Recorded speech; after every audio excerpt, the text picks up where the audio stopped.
Hi, I'm Emilia. And I'm Yvonne. Together, we wrote a book on female friendships, and boy, do we have questions. We're here to continue the conversation and help women to navigate, cultivate, and celebrate female friendships. This is Girl Friendships. Da-da-da-da! Drum roll, please.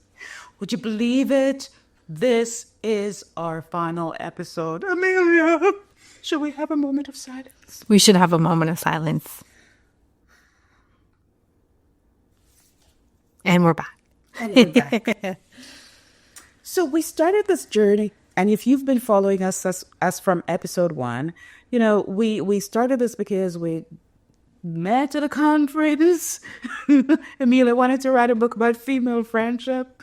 I asked to be part of the project, and the rest is history. So we wrote the Female Friendship Guide. Yep. And then, you know, we thought this would be nice to discuss via podcast. Yeah. And so we've done. But we think we've come now to the last episode. And we wanted you who have been with us on the journey to know this is our last episode. If we come back with something new, it will be a spin-off from this. But we are done with the episodes. And we want to end with the whole purpose behind the book in the first place. You know, we've learned lessons. We've discussed a whole bunch of different things along the way. How to be a good friend, because friends matter. Yeah. You know? They do. The people we call our friends, and the ones we really, really cherish, they matter to us. For myself, I can't picture my life without these people. So as we're closing this episode, this is an invitation to look at the people who have peppered or salted your life and celebrate them. Mm-hmm. You know, if you are not the type to tell people how you feel and let them know how important they've been or how much they've contributed to your growth and development, let them know. And we're going to end off with some friendship advice. Remember, we told you at the outset that we'd interviewed over 110 women. Well, not interviewed. They'd completed our questionnaire, and they had lots of wisdom to offer. What was the average friendship span for most of those? Decades. These are people who have gone through friendships for a long, long time. Mm-hmm. So they had stuff to share. But before we dive into that, let me let Emilia speak. Mm-hmm. This is our final episode. Go ahead. Okay. Well, so, discussing what makes a good friend, I think this is something really great to think about because, there are so many reasons I think that we appreciate our friends and why they make our lives richer. But more than anything, it's just, what is life without friendship, right? What is it? Just kind of work and obligations and obviously there's family too. But, our friends are the people that we choose, we enjoy spending time with.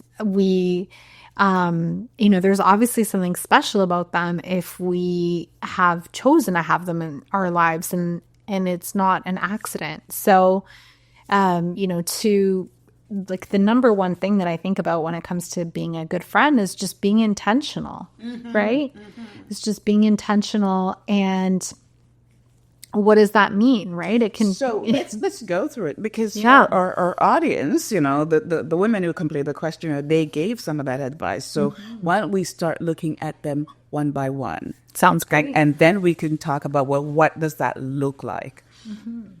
One of the biggest advice that we got from our respondents was, in order to be a good friend, be the friend you want to have. What do you think about that? Yeah. What that means to me is, I think the easiest thing to think about, and we've talked about love languages before and how everyone has a different one. But first, really, there are some things that I think are universal, right? Feeling seen, heard, understood, valued.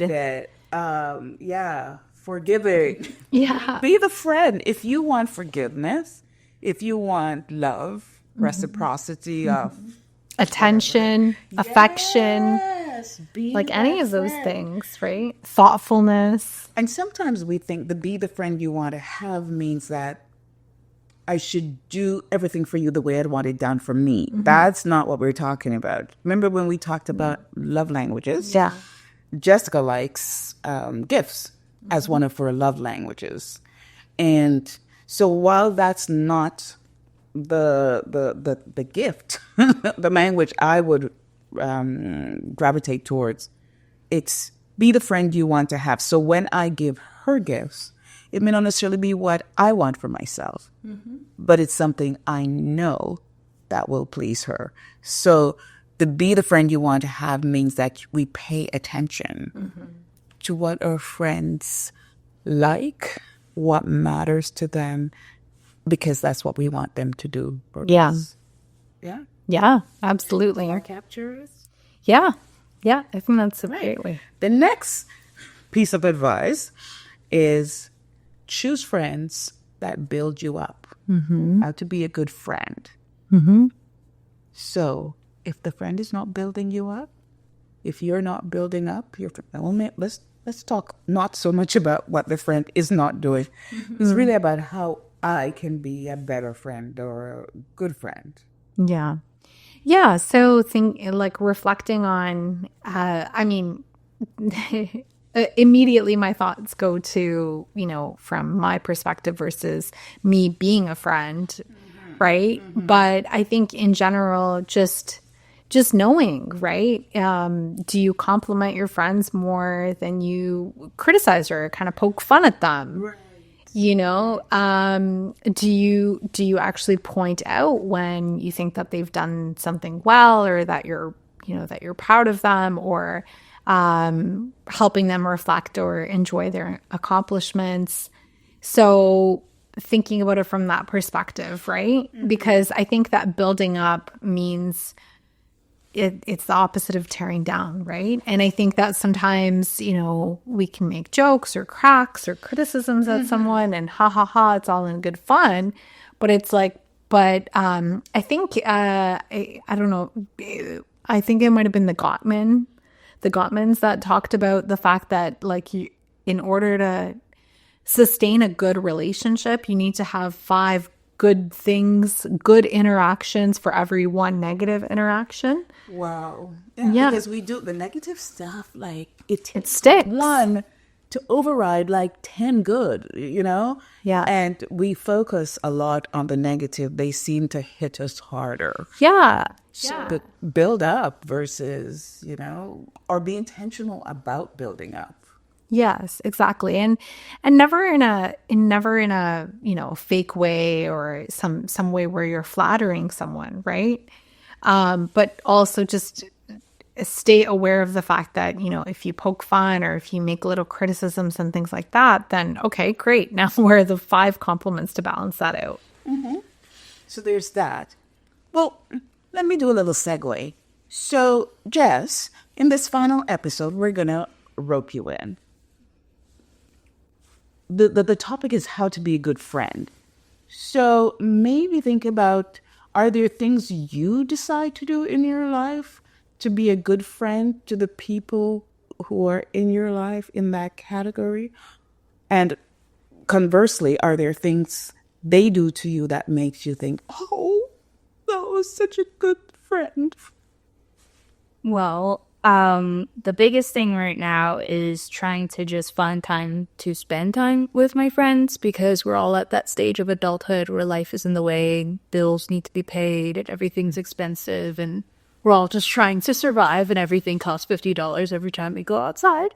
So trying to find activities that are things that we can do together, and then if we are planning for a concert or a activity, do we want to do stuff before and after? Do we want to hang for a little bit? Should we catch up? So spending not just time together, but intentional time.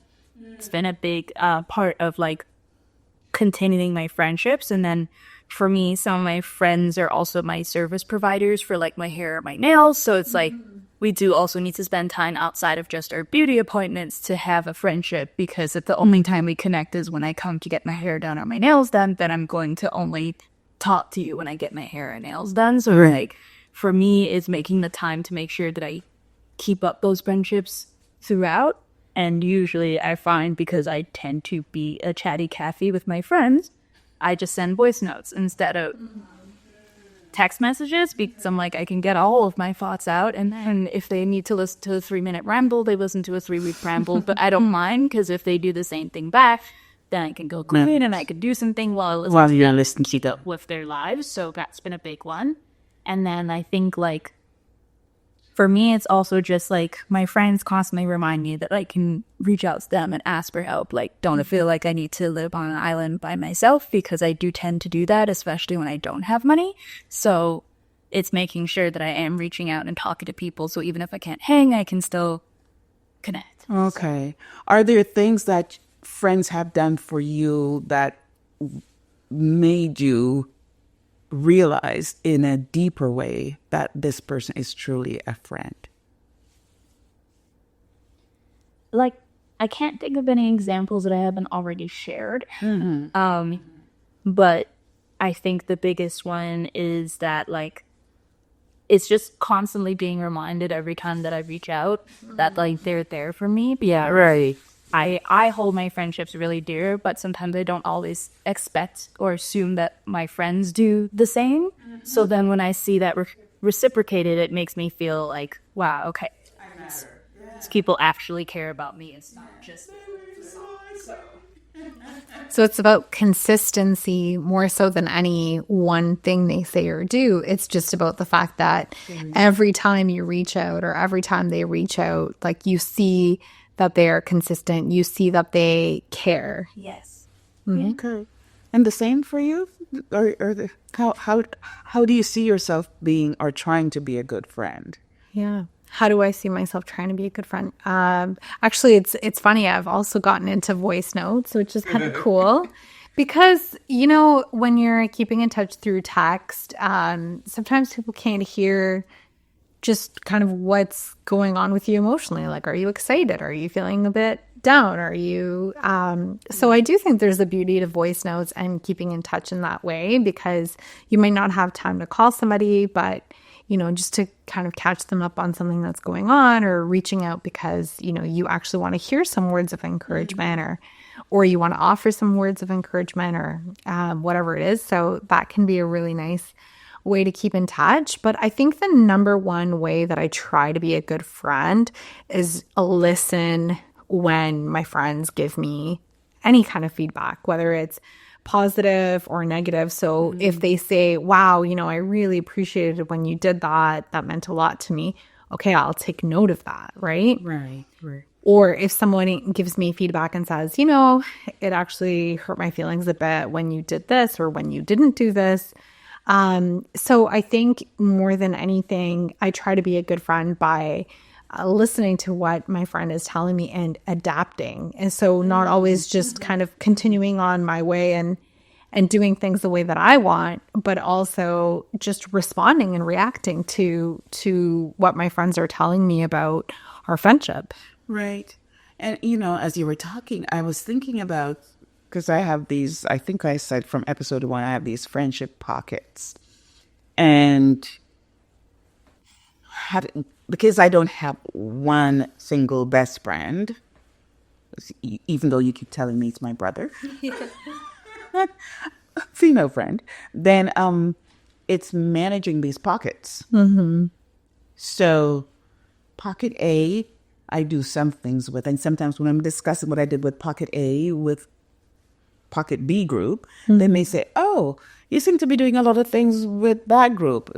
I have a group that has more history, and then a newer group and whatever. So then just being able to pay attention, because if someone mentions that somebody's feeling something, and it's for me not to say, well, why would you want to say that?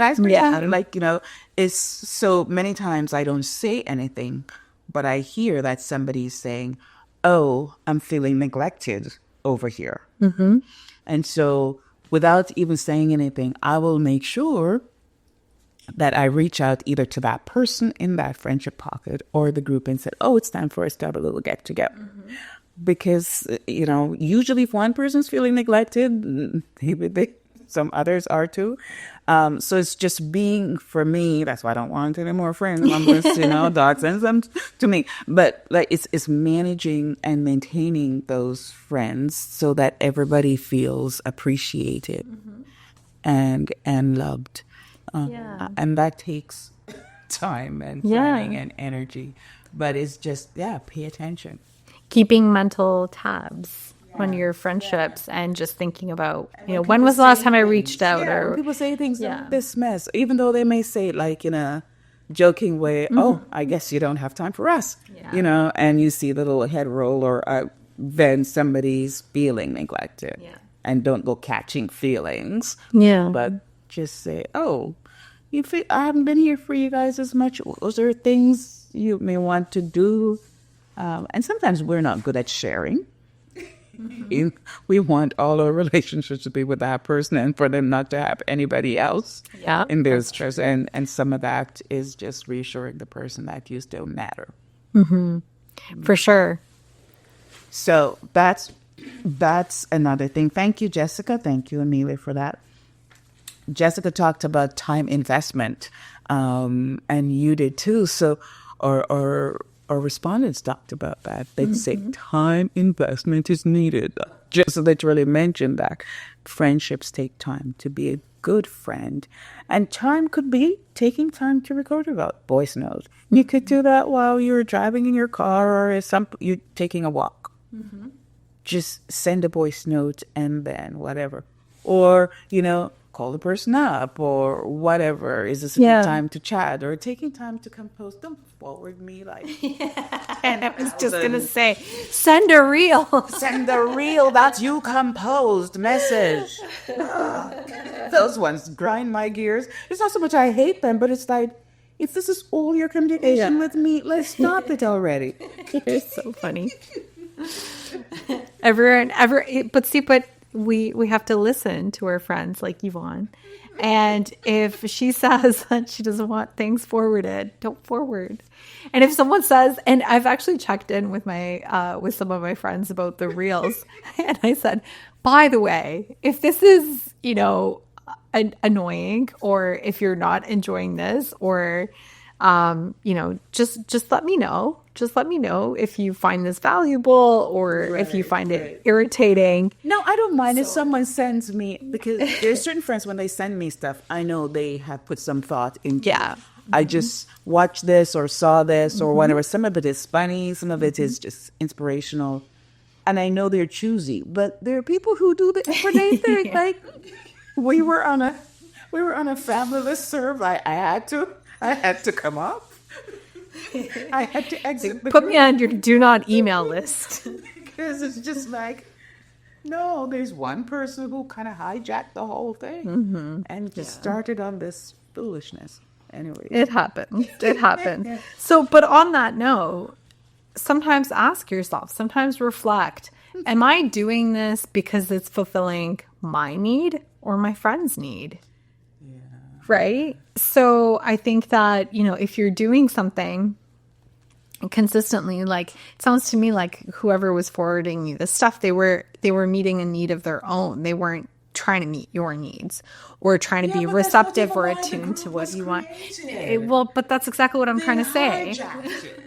Well, that's exactly what I'm trying to say, right? Is that they're using it for their purposes and something that satisfies them versus like, oh, these are my friends, so I'm going to keep in touch, or these, I think that somebody would want to see this. And if you're not sure whether or not, because, hey, listen, friendships are mutual, right? Yeah. Sometimes we meet our needs by meeting other people's needs. That can happen. Yeah. So if you're not sure, you can always check in and ask. Always ask. Yeah. Always ask. Or give me a little preamble, which is, I was watching this and it made me laugh. So I'm hoping this will put a smile on your face. Yeah. See? Just send me a personalized message. I'm going to go watch it now. Yeah. Right? Yeah. And whether I'll find it funny, I will still feel like you thought of me. Yeah, for sure. Okay. And our respondents also told us that we must be prepared, just like we were saying in maybe the last episode, that friendships is going to, come and go, right? Or Be prepared change. for changes. Yeah. Be prepared. Sometimes, conflicts may happen. It's not the end of the world, just like with any relationship.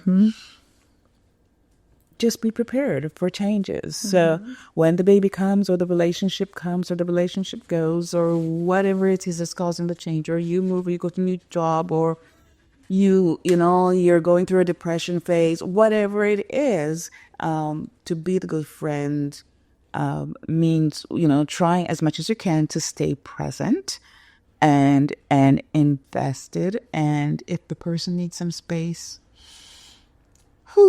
allow them. That space sometimes, yeah. Yeah. And try not to take it personally. Yeah. Which is hard. Yeah. Communication. Everything you guys have been talking about so far has to do with communication. Staying in touch. Whether it's through voice note, we have so many methods nowadays of staying in touch. Slack? No. So it's not enough to just stay in touch to say, well, because you sent me this fire emoji for nothing in particular, that you're staying in touch. To me, the staying in touch, the communication, it should be, I feel better when it's personalized. Yes. I think most people do, to be fair. And another good way to be a good friend is to accept your friends for who they are.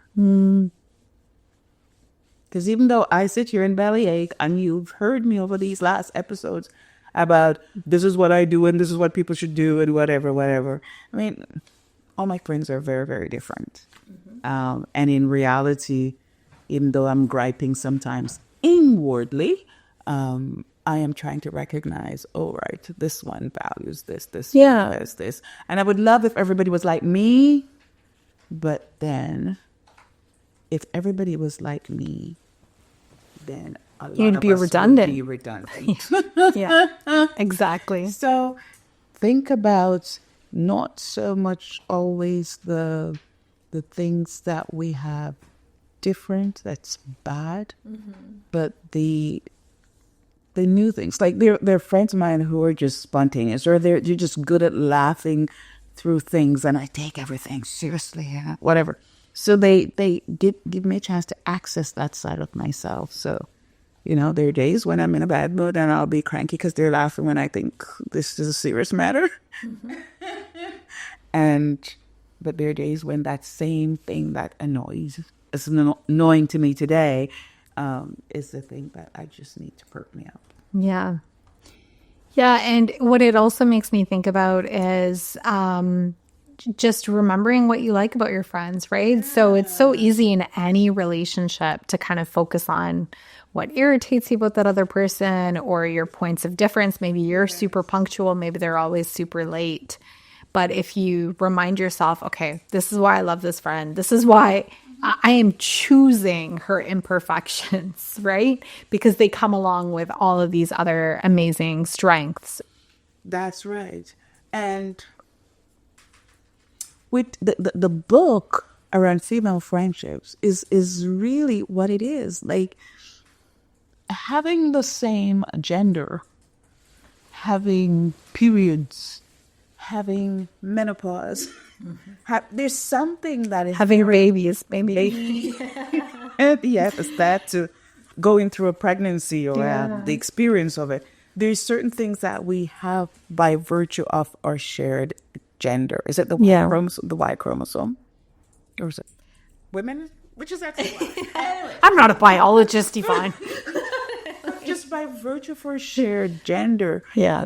These women can understand from a completely female perspective some of the things we go through. Yeah. Much as the male or the men in our lives will try to be supportive, they don't know what PMS is. They don't know when you're having cramps. I mean, they can sympathize you're in pain, you're in bed, or you're whatever. But, it's nice to have a girlfriend who just gets you. Yeah. Because one, she's a girl, And just because, we share this gender identity together. And I'd love to add to that, actually. I remember a number of years ago, my friend telling me that, there was a woman who was trying to, be friends with her and, because they both have daughters around the same age. And she's like, I don't want to talk to some random person about their kid. And she's like, I don't care to make friendships like that. But, through this time that I've been pregnant, and I'm 8 months pregnant now, I've actually found it really beautiful how other women have, mentioned it or said something like, oh, wow, like I noticed you're pregnant. Oh, yeah. And then, they're telling me about their pregnancy or their kid.